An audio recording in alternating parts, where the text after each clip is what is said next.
Volkswagen'den artık sıkılanlar için bugünkü aracımız Peugeot 301. Ön takımdan takır takır ses geliyor arkadaşlar.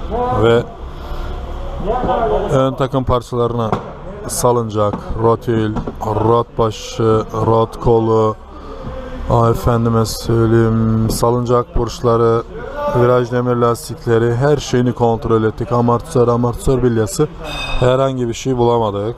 Ve devamında lastiği söktük. Lastiği söktüğümüzde şöyle bir şeyle karşılaşıyoruz. Yay ve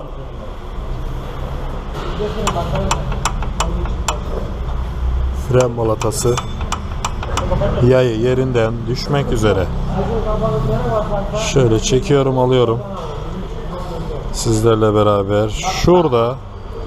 Şurada bunun kesinlikle bir dili vardır ve o dil kırılmış, düşmüş.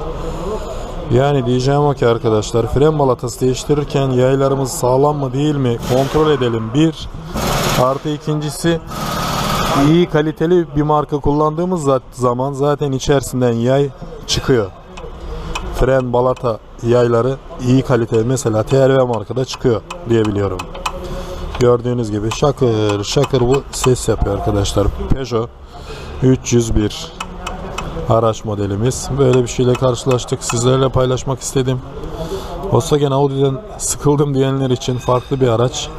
Biz farklı arabalarda yapıyoruz. Sadece Volkswagen Audi, Seat, Skoda değil de farklı araçlarda yapıyoruz. Tabi Volkswagen Audi, Seat, Skoda yoğunlukta. Bu araç bakım için gelmişti. Böyle bir şikayeti vardı ve onu da bulduk. Yaylarını alacağız. Gerekirse komple takım balata. Şurada kanalı var mesela, oturdu. Birazdan fren balatasını çıkartıp yayın şuradaki kırıldığını düşündüğüm dilini göstereceğim size arkadaşlar. Yani mantıken bakıyorum şuraya. Burada bir dil olması lazım. Yayı bu tarafa çıkmasına engel olacak bir dil olması gerekiyor. Onu bakacağız beraber. Eğer öyle bir şey çıkarsa sizinle paylaşacağım. Çıkmazsa da yokmuş arkadaşlar diye yine paylaşırım. Şimdi sökeceğim. Görüşmek üzere. Evet arkadaşlar, sacı söktük. Gördüğünüz üzere şurada, şu değil, burada olmadığı için görüyorsunuz kırık. Bunda o değil, var. Kırık değil. Çok zayıf bir dil ama sonuçta var. Geri çıkmasını engelliyor. Bu dil kırılmış. Balata değişiminden sonra kırılmış olabilir. Belki değişirken fark edilmemiş olabilir. Ya bir şekilde kırılmış sonuçta. Ve o kırıldığı için de balatamız burada. Yuvasında böyle ses yapıyor arkadaşlar.